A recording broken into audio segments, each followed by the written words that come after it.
तो दोस्तों काफ़ी टाइम से ये डिबेट का मुद्दा बना हुआ है कि हिंदू मंदिरों पर सरकारी नियंत्रण क्यों है। वहीं दूसरी जगह मस्जिद, चर्च, गुरुद्वारे में कोई सरकारी नियंत्रण नहीं है। क्या किसी धर्मनिरपेक्ष देश में ऐसी चीज़ होना सही चीज़ है? आखिर किस कानून का हवाला देकर गवर्नमेंट ऑफ इंडिया या स्टेट गवर्नमेंट मंदिरों को कंट्रोल करती है? इस चीज़ को सही से समझेंगे। सबसे पहले समझेंगे कि मंदिरों को लेकर इतनी खींचातानी क्यों होती है। प्राचीन काल से ही हिंदुइज़्म को फॉलो करने वाले हिंदू अपने मंदिरों में डोनेट करते हैं। नए नए राजा आते थे और वो अपनी स्वरूप बनाने के लिए मंदिर बनवाते थे और इस वजह से मंदिरों के पास शुरुआत से ही बहुत पैसा रहा है और इसी पैसे ने पूरी दुनिया को आकर्षित किया है। पूरी दुनिया में जितने भी इन्वेडर्स आते थे वो सिर्फ मंदिरों को लूटने आते थे। वहीं दूसरी जगह ब्रिटिशर्स का भी यही सीन था। उन्होंने मंदिर, मस्जिद और गुरुद्वारे को कंट्रोल करने के लिए 1826 में कानून बनाया। वहीं दूसरी जगह अदर रिलीजन, मुस्लिम्स, ईसाई और सिखों ने जब इस चीज़ का विरोध किया तो उन्हें आज़ाद रहने दिया गया, उन पर कोई कंट्रोल नहीं किया गया। लेकिन हिंदू मंदिरों को सरकारी नियंत्रण में तब भी रखा गया।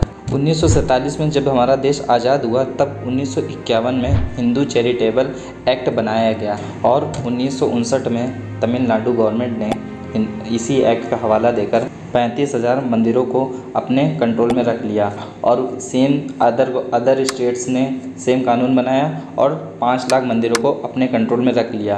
प्रेजेंट टाइम देखा जाए तो भारत में 20 लाख मंदिर हैं और उनमें से 4 लाख मंदिरों पर सरकारी कंट्रोल है, जिनमें से 1 लाख करोड़ रुपए का सारे मंदिरों से टोटल रेवेन्यू आता है।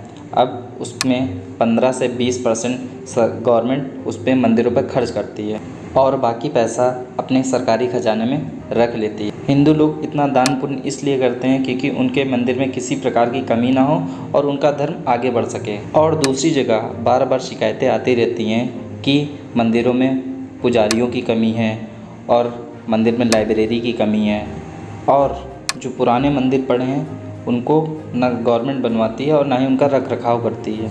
और कभी कभी तो शिकायतें ऐसी भी आती हैं कि गवर्नमेंट दूसरे रिलीजन के लोगों को प्रसाद की दुकानें बेच देती है और दूसरे रिलीजन के ऑफिसर्स को नियुक्त किया जाता है ताकि वे अपने मंदिर को कंट्रोल कर सकें। गवर्नमेंट की इन्हीं सब हरकतों की वजह से हिंदू पक्ष से आवाज़ें उठने लगी हैं कि हिंदू मंदिरों से गवर्नमेंट कंट्रोल हटाया जाए और ये याचिका सुप्रीम कोर्ट में फाइल हुई है। अब सुप्रीम कोर्ट हमेशा स्टेट गवर्नमेंट के अगेंस्ट में निर्णय लेता है। वहीं स्टेट गवर्नमेंट का तर्क ये है कि ब्राह्मण, क्षत्रिय, वैश्य, शूद्रों में हमेशा विवाद चलता रहता है और वहीं अगर हम ये सारा कार्यभार ब्राह्मणों को हाथ दे देंगे तो पंडित लोग अपनी मनमानी करेंगे और बाकी वहाँ पर बहुत सारी चीज़ों में प्रवेश निषिद्ध कर देंगे। लेकिन प्रेजेंट टाइम देखा जाए हिंदुइज़्म में ऐसी कोई अवधारणा नहीं है, ऐसे अवधारणा बहुत कम हो गई है।